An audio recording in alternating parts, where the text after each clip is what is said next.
उन्हाळ्याची सुरुवात तर झालेलीच आहे, पण मार्केटमध्ये मला हे आवळे दिसले आणि मी पटकन 1 किलो हा मोरावळा करण्यासाठी आवळा घेऊन आलेले आहे. स्वच्छ पाण्याने 2दा धुवून ठेवलेले आहेत आणि आता आपल्याला 10 ते 15 मिनिटं हे आवळे छान मोठ्या फ्लेमवरती वाफवायचे आहेत.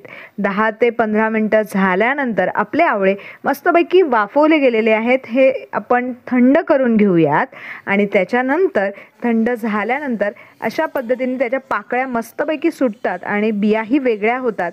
तर मी सर्व बिया ह्या वेगळ्या करून घेते. इथे तुम्ही बघू शकता मस्त आपला आवळा हा वाफवला गेलेला आहे आणि त्याच्या बियाही खूप पटकन अशा मोकळ्या होतात. चला तर मग आपण पटापट ह्याच्या पाकळ्या वेगळ्या करून घेऊयात आणि त्याच्यानंतर जेवढा आवळा आहे तेवढ्याच प्रमाणात आपल्याला इथे साखर घ्यायची आहे. तुम्ही याच्याऐवजी गुळाचाही वापर किंवा खडीसाखरेचा वापर करू शकता. एका पातेल्यामध्ये मी बॉटमला साखर घेतलेली आहे. त्याच्यानंतर लेयर करायचे आहेत आपल्याला. आवळ्याचा एक लेयर आणि त्याच्यानंतर साखरेचा एक लेयर. अशा पद्धतीने मी सर्व आवळे एका पातेल्यामध्ये घेते.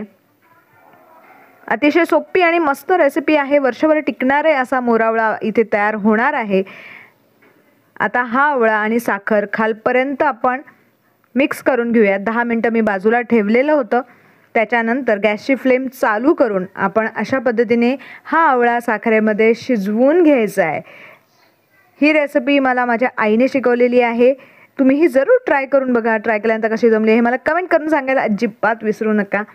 आता इथे तुम्ही बघू शकता साखरेचा मस्त पाक व्हायला सुरुवात झालेली आहे. 5 मिनिटं झालेली आहेत. गॅसची फ्लेम लोच ठेवलेली आहे. आवळे हे मस्तपैकी यामध्ये शिजून तयार होणार आहेत. इथे तुम्ही बघू शकता मस्त फेस यायला सुरुवात झाली आहे. आवळे ही छान शिजत आहेत. तुम्ही आवळ्याच्या कोणत्या कोणत्या रेसिपीज बनवतात हे मला कमेंट करून सांगायला विसरू नका.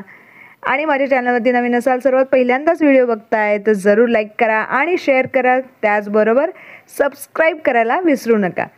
थोडीशी वेलची पूड घालून घेऊयात आणि 1 तारी पाक झाल्यानंतर आपण गॅसची फ्लेम बंद करून घेणार आहोत. उकळल्यानंतर साधारण 5 मिनिटामध्ये हा 1 तारी साखरेचा पाक तयार होतो. गॅसची फ्लेम बंद करून घेऊयात आणि त्याच्यानंतर हा आवळा आपला इथे तयार आहे. मोरावळा खाण्यासाठी आणि स्टोअर करण्यासाठी आपल्याला काचेची बरणी किंवा अशा पद्धतीने काचेचा डब्बा आपल्याला यूज करायचा आहे आणि मस्त रसरशीत असा मोरावळा आपला इथे तयार झालेला आहे. तुम्ही बघू शकता मस्त झालेला आहे. याचा आस्वाद मी घेणार आहे. तुम्हीही जरूर घ्या. रेसिपी आवडली असेल तर जरूर लाईक करा, शेअर करा आणि त्याचबरोबर आस्वाद रेसिपीला सबस्क्राईब करायला विसरू नका.